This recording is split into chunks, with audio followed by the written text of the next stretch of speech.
Velkommen til en hurtig præsentation af Dimensions planramme. Det første, der skal gøres, når man starter programmet, er at bestemme, hvilken modul man vil starte planramme med.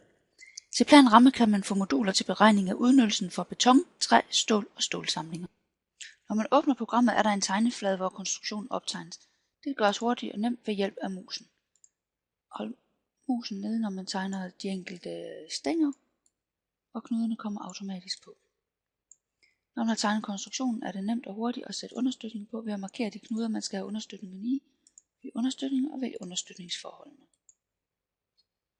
Når konstruktionen er optegnet, skal der oprettes tværsnit til at knytte til alle stængerne. Inden for tværsnitsoversigten kan man oprette alle de tværsnit, man vil, og så efterfølgende knytte dem til stængerne. Det første, man skal tage stilling til, når man opretter et tværsnit, det er, hvilken materiale er det her tværsnit lavet af. Hvis det er et standard tværsnit for stål og træ, findes det i tværsnitstabellen, og så kan man gå ind og vælge det her.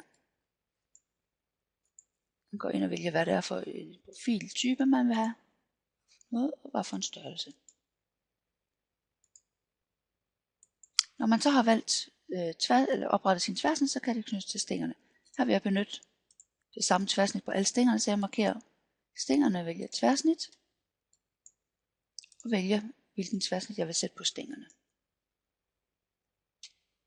For at oprette laster på konstruktionen, skal der først oprettes lastgrupper og lastkombinationer.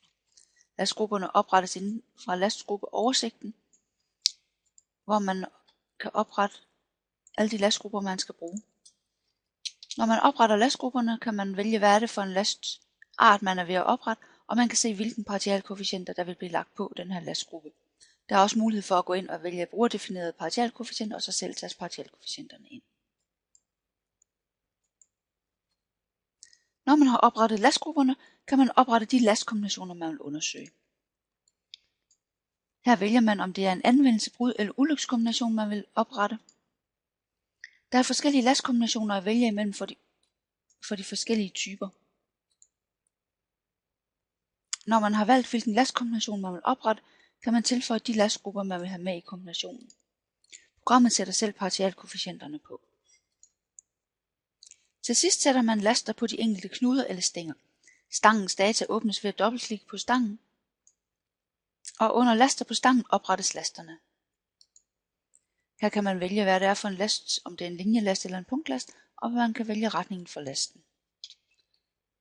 Man angiver en størrelse og eventuelt en relativ placering, og man vælger, hvad er det for en lastgruppe, den her last den hører til.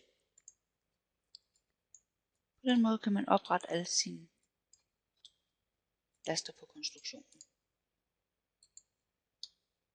Hvis man vil undersøge sin konstruktion i et brandtilfælde, skal man sætte brandpåvirkning på konstruktionen.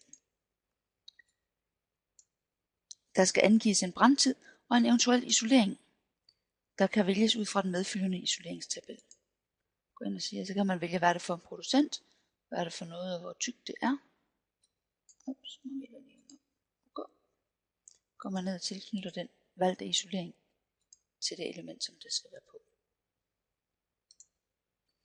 Nu er konstruktionen klar til at blive beregnet. Det gøres ved at vælge beregn. Der kan vælges mellem en første og en anden ordens beregning. Resultaterne vises på skærmen i grafer, hvor man hurtigt kan få et overblik over kræfterne og udnyttelserne i konstruktionen for de enkelte lastkombinationer.